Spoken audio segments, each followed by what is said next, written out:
हम कर रहे हैं कॉन्ट्रासेप्टिव मेथड। कॉन्ट्रासेप्टिव मेथड्स को हम बर्थ कंट्रोल के नाम से भी जानते हैं।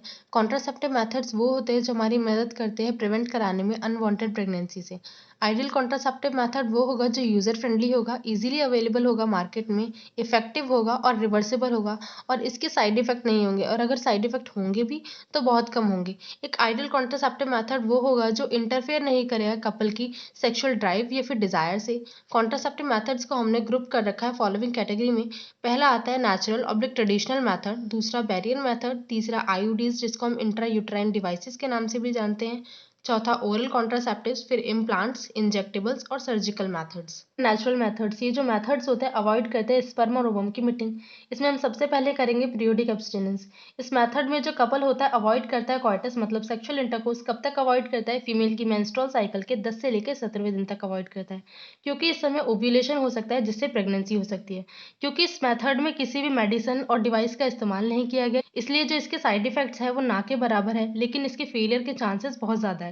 ये जो समय है 10 से लेकर 17वें दिन तक का मेंस्ट्रुअल साइकिल के, इसको हम कहते हैं फर्टाइल पीरियड, क्योंकि इस समय पे फर्टिलाइजेशन के चांसेस बहुत ज़्यादा होते हैं। आज हम करें नेचुरल मेथड्स में विड्रॉल और कोइटस इंटरप्टस। ये जो मेथड होता है इसमें जो मेल पार्टनर होता है अपना पेनिस विड्रॉ कर लेता है वेजाइना से जस्ट बिफोर एजैकुलेशन, जिससे इंसेमिनेशन अवॉइड हो जाता है। इस मेथड में किसी भी मेडिसिन और डिवाइस का इस्तेमाल नहीं किया गया है, इसलिए इसके जो साइड इफेक्ट है वो निल है, लेकिन इसके जो फेलियर के चांसेस है वो बहुत ज़्यादा है। आज हम कर रहे हैं नेचुरल मेथड्स में लैक्टेशनल एमनोरिया। लैक्टेशनल एमनोरिया में क्या होता है, आफ्टर पार्चुरेशन जब चाइल्ड बर्थ हो जाता है उसके बाद जब इंटेंस लैक्टेशन चल रहा होता है, इस समय पे मेंस्ट्रुअल साइकिल नहीं चलती, मेंस्ट्रुअल साइकिल नहीं चलती तो ओव्यूलेशन भी नहीं होता। तो इस समय जो प्रेगनेंसी के चांसेस होते हैं वो बहुत कम होते हैं। ये मेथड इफेक्टिव तो होता है, लेकिन after child birth maximum 6 month तक के लिए इफेक्टिव होता है, क्योंकि इस मेथड में किसी भी मेडिसिन और डिवाइस का इस्तेमाल नहीं किया गया है, इसलिए इसके साइड इफेक्ट तो ना के बराबर है, लेकिन इसके फेलियर के चांसेस बहुत ज़्यादा है। आज हम कर रहे हैं बैरियर मेथड। इस मेथड में स्पर्म और ओवम नहीं मिलते with the help of barrier. ये मेथड मेल और फीमेल दोनों के लिए अवेलेबल होता है। पहला बैरियर जो हम पढ़ रहे हैं वो है कॉन्डम्स। कॉन्डम्स जो होते हैं थिन रबर के ऑब्लिक लेटेक्स शीट के बने होते हैं। इनका इस्तेमाल किया जाता है मेल्स में पेनिस को कवर करने के लिए, और फीमेल्स में इनका यूज़ किया जाता है वेजाइना और सर्विक्स को कवर करने के लिए। कब यूज़ करते हैं? जस्ट बिफोर कॉइटस यूज़ करते हैं, जिससे जो इजैकुलेटेड सीमन है वो फीमेल रिप्रोडक्टिव ट्रैक्ट में एंटर ना करे और कंसेप्शन प्रिवेंट हो जाए। निरोध एक पॉपुलर ब्रांड है कॉन्डम्स का मेल के लिए। कॉन्डम्स का जो यूज़ है पिछले कुछ सालों में बढ़ गया है इसके एडिशनल बेनिफिट्स के कारण। पहला, ये बचाती है यूज़र को एसटीडीज और एड्स जैसी बीमारियों से। दूसरा, मेल और female both condoms are disposable. तीसरा, ये सेल्फ इंसर्टेड है जिससे कि जो यूज़र है उसे प्राइवेसी मिलती है। Barrier method of birth control. Diaphragm, cervical caps and vaults, ये बैरियर होते हैं जो रबड़ के बने होते हैं। इन्हें फीमेल के रिप्रोडक्टिव ट्रैक्ट में इंसर्ट करते हैं ड्यूरिंग कॉइटस टू कवर सर्विक्स। ये क्या करते हैं, सर्विक्स में स्पर्म की एंट्री ब्लॉक कर देते हैं जिससे फर्टिलाइजेशन प्रिवेंट हो जाता है। ये रियूजेबल होते हैं। इन बैरियर्स के साथ साथ स्पर्मिसिडल क्रीम्स, जेलीज और फॉर्म का भी इस्तेमाल किया जाता है जिससे इनकी कॉन्ट्रासेप्टिव एफिशिएंसी बढ़ जाती है। आज हम करें इंट्रा यूट्राइन डिवाइसेस जिसको हम आईयूडीज के नाम से भी जानते हैं। आईयूडीज एक वाइडली एक्सेप्टेड मेथड है कॉन्ट्रासेप्शन का इंडिया में।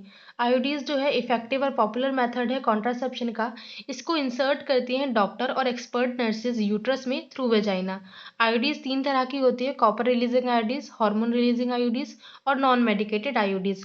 कॉपर रिलीजिंग आईयूडीज में कॉपर आयन रिलीज होता है और ये रिलीज्ड कॉपर आयन कम कर देता है स्पर्म की मोटिलिटी और फर्टिलाइजिंग कैपेसिटी।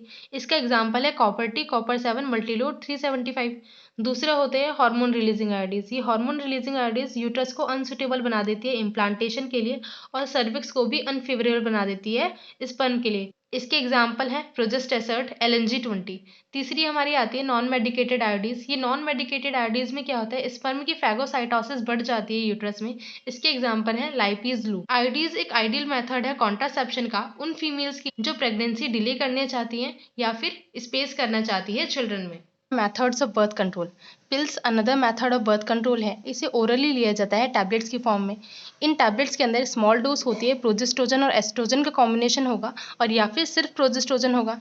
इन पिल्स को रेगुलरली 21 डेज तक लिया जाता है। कैसे शुरू करते हैं, मेंस्ट्रुअल साइकिल 28 to 29 डेज की होती है। इसका फर्स्ट फेज जैसे हम मेंसिस और पीरियड के नाम से भी जानते हैं, ये 5 डेज का होता है। अपनी प्रेफरेंस के अकॉर्डिंग किसी भी एक दिन से शुरू करना है और पूरे मंथ लेनी है। उसके बाद जब नेक्स्ट मेंस्ट्रुअल साइकिल शुरू होगी तो उसके स्टार्टिंग 7 डेज का गैप करना है और उसके बाद कंटिन्यू कर देनी है और ऐसे ही रिपीट करनी है। कब तक करनी है? जब तक फीमेल प्रिवेंट करना चाहती है कंसेप्शन को। पिल्स इनहिबिट कर देती है ओव्यूलेशन को और इम्प्लांटेशन को। इसके साथ साथ ये सर्विकल म्यूकस की क्वालिटी भी चेंज कर देती है, जिससे स्पर्म की एंट्री रिटार्ड हो जाती है। पिल्स काफ़ी ज़्यादा इफेक्टिव होती है और इनके साइड इफेक्ट्स भी बहुत कम होते हैं, इसलिए ये वेल एक्सेप्टेड होती हैं बाय फीमेल्स।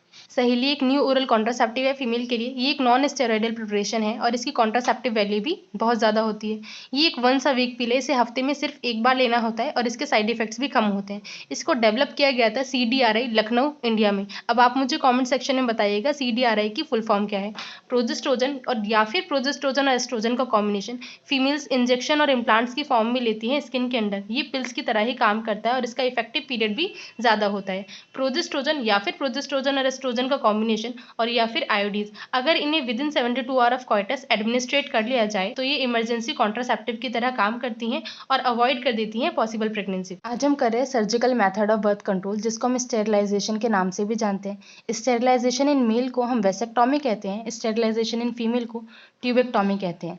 वेसेक्टॉमी में क्या करते हैं, स्क्रोटम पे एक छोटा सा चीरा लगाते हैं और वास्ट डिफेंस का एक छोटा सा पार्ट रिमूव कर देते हैं या टाई कर देते हैं। ट्यूबेक्टॉमी में क्या करते हैं, फैलोपियन ट्यूब का एक छोटा सा पार्ट रिमूव करते हैं या टाई कर देते हैं एक छोटा सा चीरा लगा के एब्डोमेन में या विजाइना के थ्रू। ये एक टर्मिनल मेथड है, इसके बाद कोई प्रेगनेंसी नहीं होती। इस सर्जिकल इंटरवेंशन से हमने गैमेट ट्रांसपोर्ट को ब्लॉक कर दिया है, जिससे प्रिवेंट हो जाता है कंसेप्शन। ये काफ़ी ज़्यादा इफेक्टिव टेक्निक है, लेकिन इसकी रिवर्सिबिलिटी बहुत ज़्यादा पुअर है। हमने mostly methods of birth control पढ़ लिए हैं। ये मेथड्स ऑफ बर्थ कंट्रोल हमारी पॉपुलेशन को कंट्रोल करने में तो मदद करते हैं, लेकिन इसके कारण यूजर्स को कुछ प्रॉब्लम भी हो सकती है, जैसे nausea, abdominal pain, breakthrough bleeding, irregular menstrual cycle और इवन ब्रेस्ट कैंसर। ये इतने ज़्यादा सिग्निफिकेंट नहीं है, लेकिन इन्हें इग्नोर भी नहीं करना चाहिए।